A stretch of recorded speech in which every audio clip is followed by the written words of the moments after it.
Aujourd'hui, il y a des mises à jour importantes en provenance d'Ukraine. Ici, les forces ukrainiennes démantèlent les systèmes de défense aérienne russes à une échelle et à un rythme qui changent fondamentalement le contrôle du ciel. En conséquence, l'Ukraine peut désormais atteindre la supériorité aérienne et ses avions de chasse opèrent avec plus de liberté que jamais sur le front. Au cours de l'année écoulée, la Russie a perdu l'équivalent d'environ 4 milliards de dollars américains en systèmes de défense aérienne face à une seule formation ukrainienne, l'une des unités des opérations spéciales les plus élites du service de sécurité ukrainien, l'unité Alpha. Elle a détruit plus de 500 équipements de défense aérienne russes en un an, éliminant des systèmes à longue et courte portée, ainsi que des éléments critiques de radar et de commandement, aveuglant ainsi des secteurs entiers.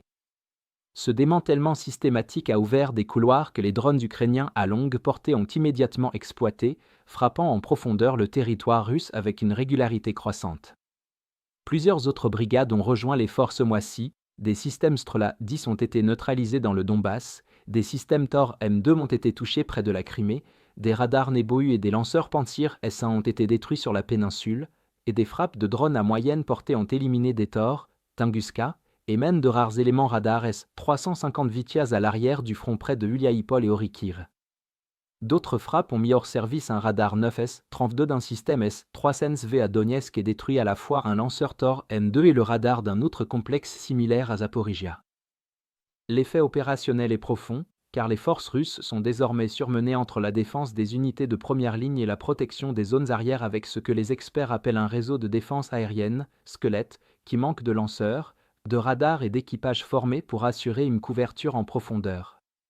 Concrètement, cela signifie que lorsqu'un seul radar ou lanceur dans une zone est détruit, il n'y a généralement pas de remplacement disponible rapidement. Cette dynamique s'est récemment étendue à la région frontalière russe de Koursk, où les forces ukrainiennes ont délibérément ciblé les derniers équipements de défense aérienne considérés comme la première ceinture de protection de l'arrière russe.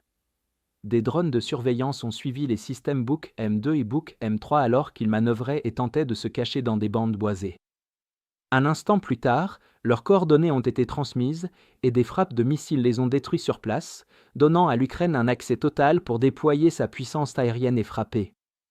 Les conséquences ont été immédiates, les chasseurs MiG-29 ukrainiens ont commencé à opérer plus ouvertement, menant même des missions d'appui aérien rapprochées depuis au-dessus des nuages, ce qui normalement ne peut être fait que plus à l'arrière, hors de portée de la défense aérienne russe, lors de missions d'interception de drones et de missiles ennemis.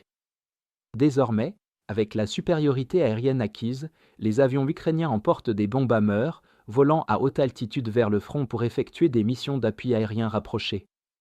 Cela leur permet de larguer leurs bombes de plus haut, d'optimiser leur portée et de s'exposer encore moins à la défense aérienne russe à longue portée, au cas où elle serait encore active dans la zone. Cette liberté permet aux unités de frappe aérienne ukrainiennes de mener une série régulière de frappes de précision avec moins de risques, en utilisant le même type de MiG-29 et les mêmes bombes guidées Hammer. La première cible fut une base d'opérateurs de drones russes à Tyotkino, éliminée par une frappe directe ukrainienne. Rapidement, une deuxième mission au-dessus de Tyotkino a suivi, et un autre avion ukrainien a pulvérisé un bâtiment abritant de l'infanterie ennemie rassemblée pour une attaque.